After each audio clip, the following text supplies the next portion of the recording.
Hello everyone, and welcome back to another episode of the Fignoob to Figmaster YouTube channel, your one-stop shop for everything Figma. In today's episode, we're going to be talking about colors and styles, and how to implement them into your designs. So if that's something that you're interested in, stick around and let's get started. So let's first talk about colors. Colors are a very important part to every single prototype in giving it some sort of depth and realism.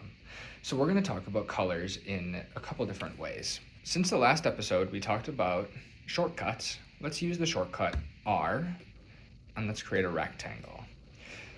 In the simplest terms, to add a color, you'll go over to this fill section, click on it, and then pick a color that you want.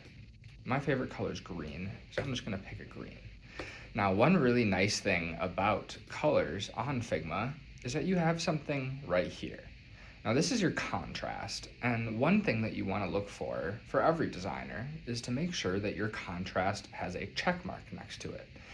Now, this is going to be checking your contrast versus whatever's behind it. So right now, it is comparing this green to this background, and it's saying that a person that has color blindness may struggle to be able to see this green. Whereas if I move it up, then all of a sudden, now that I have a check mark, that this is a dark enough green that it is able to be seen accessibility-wise by a person that could be potentially colorblind. So that's something that you should always look out for when designing. And there are different requirements based on whether it is just a big box like this versus text, because text is harder to read because it's narrower. But there are different things that you can look at. As you can see, this is a AA with a 3.25 to 1 ratio. But you can also look at it in a different way, which is AAA, which is for text only. And that's what you want to hit for text, but that isn't a necessity for a square like this. But if we want to try it with text, you can grab a text box, you can drag it out, and you can type whatever you want. And now I want to make this the same green color that I have up here. So what I'm going to do is I'm going to click fill. Now there are multiple ways that you could get there. So the first one is down here, you have an on this page drop down. So when I click on it, it'll automatically turn my text the same green that I already used above. But we're going to Command Z that, and I'm going to do it a different way. You'll see this eyedropper tool, which is right here. It's called sample color. When you click on it and you drag it over, you can actually see the hex code of the color. So 079D48. And then once you click, you automatically select that color. But you can see now that for text, even though the contrast was good for this rectangle, and it goes for AA, when I look at it for this text, it isn't good enough. So I have to actually, if I click on it, it'll automatically put me to the closest color that is accessible. But if I want to check it even further, I can go to the AAA, which is the highest level of contrast. So when I click on it, I can see that still doesn't reach the level of contrast that I need. So I can click on it again, and it'll make it even darker. Now, AAA means that it is guaranteed to be good for contrast, whereas AA is good, and it is the essential amount, but it isn't the maximum, the highest amount. And then the final way, we're going to Control Z a couple times to get my color back to black. The last way to get it is to come over here, click on your color and your shape, go over to the fill, Command C, come over here, click on my text, click on my fill, and just Command V to paste. And then click enter, and now they're the same colors. So a really big thing to pay attention to is that contrast number. You want to make sure that every design meets the contrast requirements, whether your company or personal designs are trying to be AA or AAA, that's really up to you. But if you want the best chance to be able to be accessible to all users, you want to try to hit this AAA. And like I said, there are different requirements for text versus for a rectangle like this. But now we're going to talk about something that's actually pretty useful if you're into something like a style guide. And if you're trying to standardize that, Figma has a couple of really nice things that you can use. And one of those is styles. Now today we're just going to focus on colors in styles. But so when you click on create a style, you can go through and you can create text, you can create colors, you can create effects and layouts that will be standard for your account. So if I want to create a style for color, I'm going to go over here and I'm going to name my color. So I'm going to do dark blue. And then we're going to use it only for links when on white backgrounds. So then I'm going to come down here to the properties and I'm going to click on the color that it autofills, which is D9. I'm going to click on it and I'm going to go over to a blue. And I'm going to go for a very dark blue. I want it to be dark blue because I want it to be accessible. And then I'm going to click create style.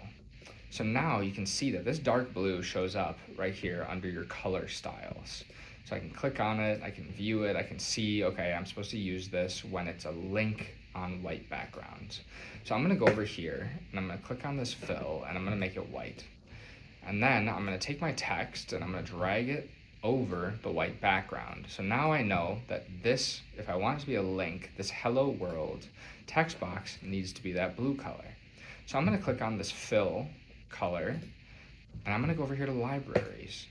And now I can see that this dark blue is in my library. And if I click on it, it actually turns my text to that style dark blue. And then I can go and I can check to just make sure that it does hit my accessibility contrast requirements, which is great. That means that I picked the right color. You can also do this for text. So I can come over here and I can do link text and I can use it for only links. So I'm gonna go over here and I want it to be, let's go island moments. Let's increase it to size 20. And then I'm gonna come over here and because it's a link, I want it to be underlined. So I'm gonna create a style here. So I'm gonna grab my text and I'm gonna come over here to these 4 circles that are up in the top of the typography area with the header apply styles. I'm gonna click on it and then right here you'll see link text. So I know that because I use the link color, it's on a white background, I should use this link text. So I'm gonna click on it and now all of a sudden it is updated my link to have the font that I chose with the underline that I auto created. Now this is really nice if you're trying to create a style guide and you're trying to really standardize everything on your website. It makes it just a lot easier than having to remember to scroll down to the font that you want and remember the hex code of the color that you want. And you can just have them all in a style over here. One last little tip and trick that I have for you guys is that you can come over to the fill section and instead of having to just type 6 Fs like this, what you can do is just type, if it is a hex code that is the same number or letter throughout the entire thing. So it is like F, F, F, F, F, F, or 2, 2, 2, 2, 2, 2. If I just type a single 2 and I click enter, it'll auto assume that it is 2 for everything. Now, if I do F1, it is going to auto assume that it goes F1, F1, F1. So if I use 1, 2, 3, then it is going to assume that it is broken up by 1, 1, 2, 2, 3, 3. So let me click on it, 1, 1, 2, 2, 3, 3. So that's a really nice thing when you're creating a design because it can be just a little annoying to go in here and type the entire 6. It's not a necessary thing to use, but it is a nice to have because it autofills and does those things for you.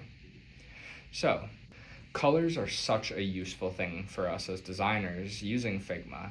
So making sure that you have colors in your designs and know how to use them is really important. And I hope today's video was helpful for you and that you learned something. If you're interested in downloading Figma, go to the link in my bio and try it for yourself for free. And if you liked this video and want to see more videos just like this, make sure to like and subscribe to the Fignoob to Figmaster YouTube channel. See you next time.